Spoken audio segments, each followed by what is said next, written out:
अस्सलाम वालेकुम वरहमतुल्लाह।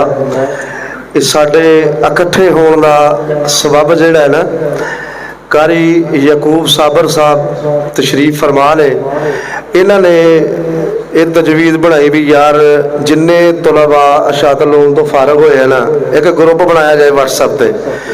वो हौली हौली 2 4 5 10 15 20 25 30 हौली हौली रलद्या अज अलहमदुलिल्लाह ग्रुप के अंदर 93 94 बंदे जिहड़े बैठे हो ना, ये अंदर मौजूद ने। सब तो पहला ना उहदे अंदर इशू उठा भी यार सारे बंदे की दावत की जाए। सब तो पहली दावत कित्थे हुई सी कारी साहब?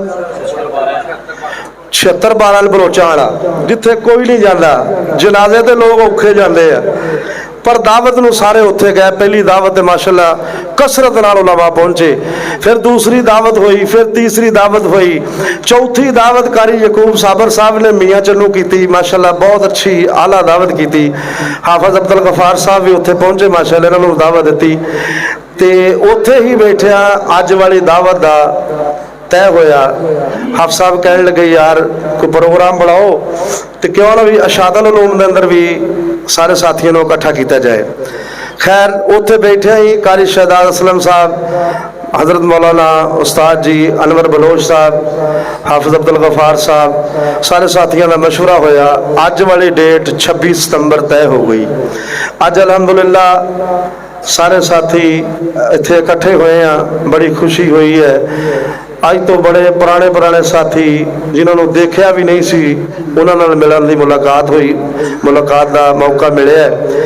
तो अगली खुशखबरी ये है, हाफ साहब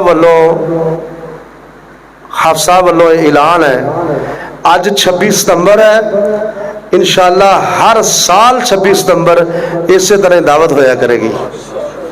हाफ साहब कह रहे हैं कि हर साल 26 सितंबर को इस तरह दावत होया करेगी। तो ग्रुप के अंदर इंशाअल्लाह दावत दी गल्लां चलदियां ही रहिंदियां वा। जुमा आ गया, जुमे वाले दिन हो जाएगी, हफ्ता कर लांगे, 26 27 कर लांगे।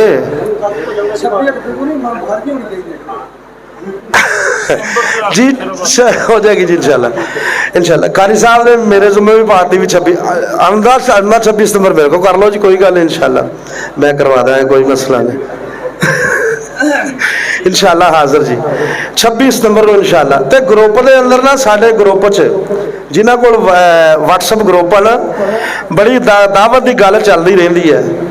तो इंशाल्लाह उम्मीद बड़ी आ, मैनू अल्लाह के घर की उम्मीद बड़ी आ भी जिहड़ी आउंदी दावत है ना, हुण इंशाअल्लाह लौरियां दे गल दे हज़रत मौलाना कारी सदीक उल हसन साहब माशाअल्लाह वो भी तशरीफ फरमा ले। हज़रत मौलाना कारी इमरान नज़ीर साहब ये भी लाहौर तो वो भी तशरीफ फरमा ले।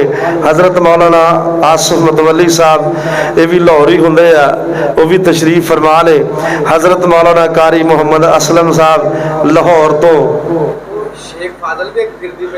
वो भी तशरीफ फरमा ले। शेख फाजल वाली वही लाहौर चल जानी ने, बस एंड हो गया ने।